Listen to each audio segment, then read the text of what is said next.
Hello, my friends. Chris here from Cards.n.Colors.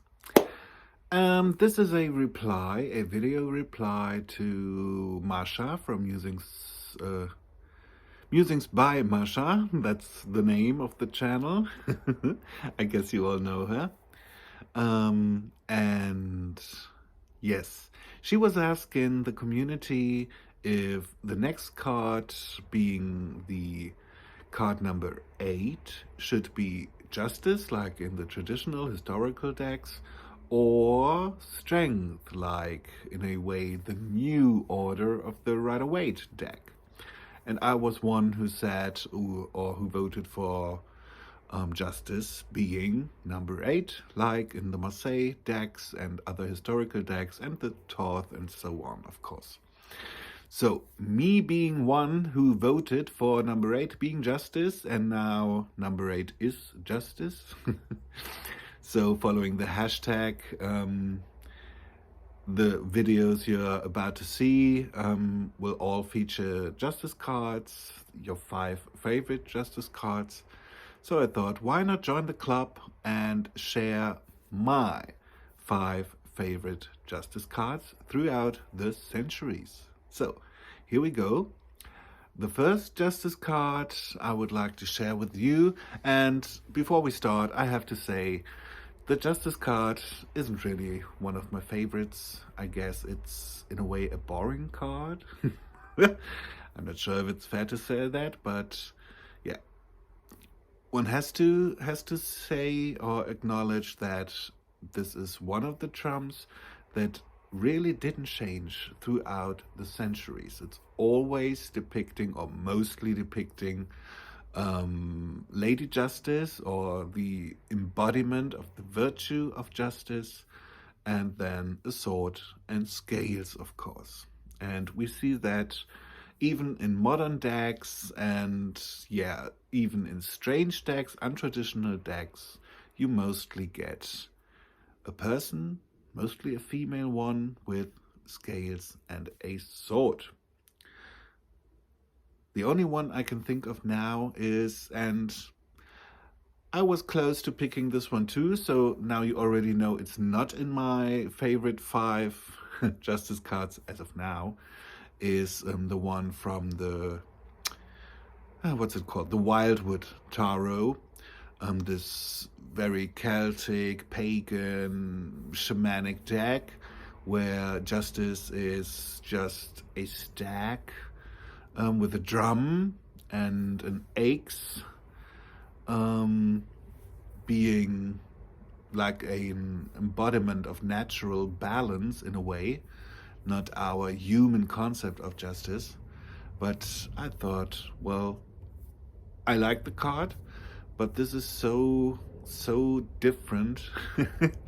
Maybe stick to justice cards that we easily can recognize as justice cards. So without further ado, the first deck I'm going to feature here is the Tarocchi Francesi, as it's called. It's the Tarot of Paris, the Parisian Tarot, the Anonymous Tarot of Paris, and this is the version from the Italian Museum of Tarot. This is a limited print in a special box and presentation with a seal here of 300 copies.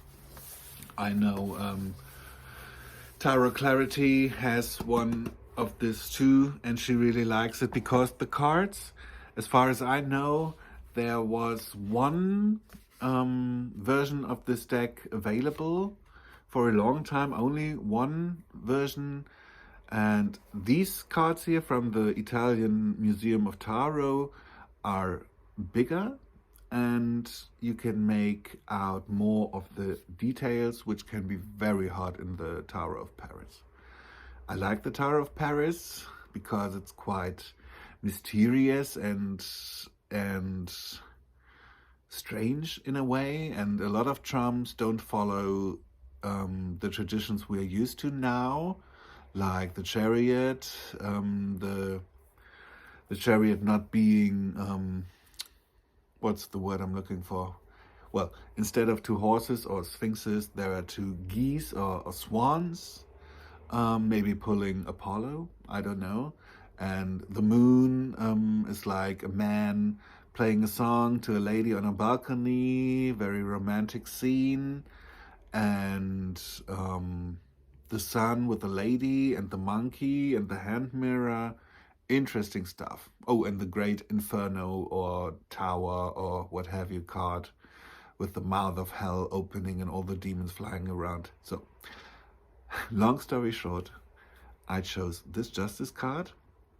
We see the scales not in balance, we see the sword, and what we see, which makes this Justice card quite special, again, is a two-headed figure like Janus from ancient mythology. I guess it's a male and a female, not sure, but they are both blindfolded, and this Justice embodies literally being able to see both sides. Well, this Justice isn't able to see anything, but you get the picture. Two heads meaning past and future, or the root of the cause and the possible consequences. Yes, yin and yang in a way, male and female perspective, maybe a rational kind of looking at things in a more emotional, intuitive way. Don't know, but I like this Justice with two heads, and the spelling is quite interesting. As we are used to with ancient or historical decks, instead of J we get an I, instead of the U we get a V, but then we get a double T. And they used a modern font. I'm not the greatest fan of this, using this modern font, but all in all, a nice deck with a very interesting textured paper. Very, very, very cardboardy, but it shuffles nice. It's interesting. But I don't think if water would get on this cards, they'd be gone. Next, in historical order, or in chronological order, we have, and it's funny because we have the Justice card from the Claude Bourdelle, 1751. This is the Yves Reynaud version here. Again, a limited copy. And Yves seems to like the Justice card from this deck too, because he put it on front of the box. But then, where is the card? I've put it inside. Yes, here it is. So, again, just the card. And what I like about this deck especially, and this being a very classical Tower de Marseille Justice card, of course, with throne or chair in the back, is the Yves' use of this very bright, saturated emerald green. It's quite a tealy, turquoisey green, but it's a shade of green we usually don't see in Tower de Marseille or historical decks. It's mostly either a very, very dark green, almost black, that we get with historical decks, or then a very olivey, mustardy, earthy kind of green, mossy kind of green, like in the new version of the Jacques Vierville by Tower Sheet Revival and other decks. So using this quite bright emerald green is very unique, and I like that. So, Justice from Claude Bourdelle. Next, we have the 70s with the Aquarian Tarot, the classic Aquarian Tarot, art by David Palladini, of course. This box here says copyright 1970, but I'm not sure about that. It could be a bit younger, I guess, but it's a black box with a simple blue back, so quite an old version of this deck, not the more modern US Games version. And here it is. I love Palladini's art, and I like to draw and paint myself, and I used quite a lot of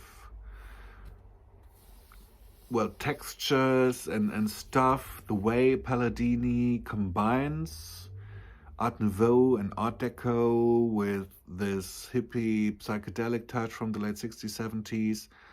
I like this unique style, and I used many elements from Palladini's style in some of my own drawings, and yeah, quite an inspirational style. And I like the color palette of this deck, all these muted colors, and yeah, it's just very symmetrical, very, very hippie-esque. Lovely. I like that. Yes. And also, I forgot what. Yes. The faces being so pale, and quite interesting combination of this very rigid forms and structures, but then most of the faces are very, very pale, but also naturalistic. Very interesting. The Justice from the classic Aquarian. Now, moving from the 70s to the very late 80s or early to mid 90s, not sure about that, but a very unique deck called the Ansata Tarot. This one here is printed or made in Switzerland in German language. I'm not sure if this was available in an English version. Not sure. It's long out of print now. And it's a majors only deck with a quite strange surrealistic style.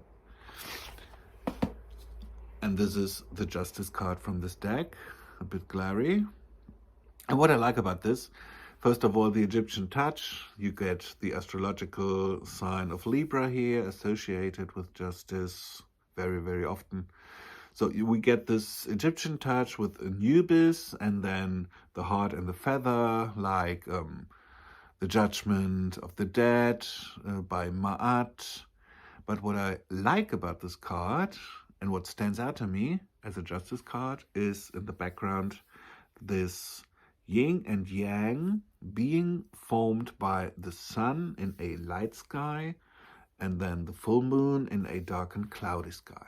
I really like that. Quite unique, but also a bit strange. Maybe some people say even a creepy deck. And then last but not least, a deck I guess most people will recognize instantly.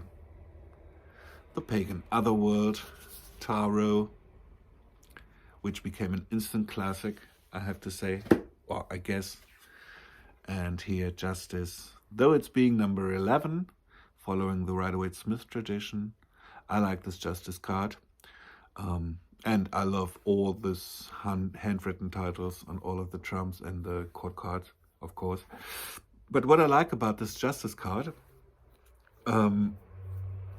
is, first of all, the little twigs and stuff going on all around her, Lady Justice, but then also this movement, like she's dancing in a way, or balancing in an active balancing act of dancing, of finding equilibrium and adjusting her movements.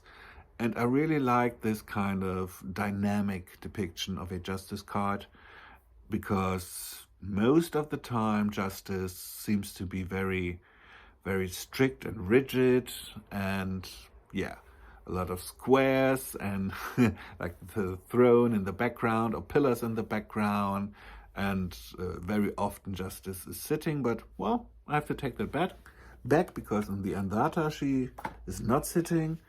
In the Tarot of Paris, she's not sitting. I'm not so sure about the Aquarian version, if she is sitting or not. I don't think so.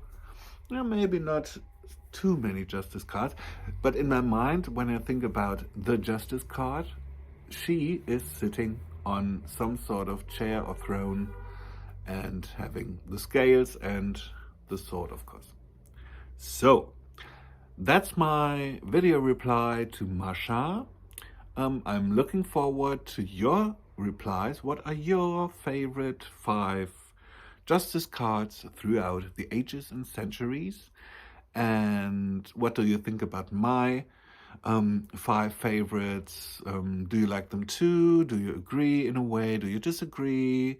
Do you have the decks I'm showcasing here? Do you like them? Yes, feel free to leave a comment, and yeah, see you all soon and have a nice day.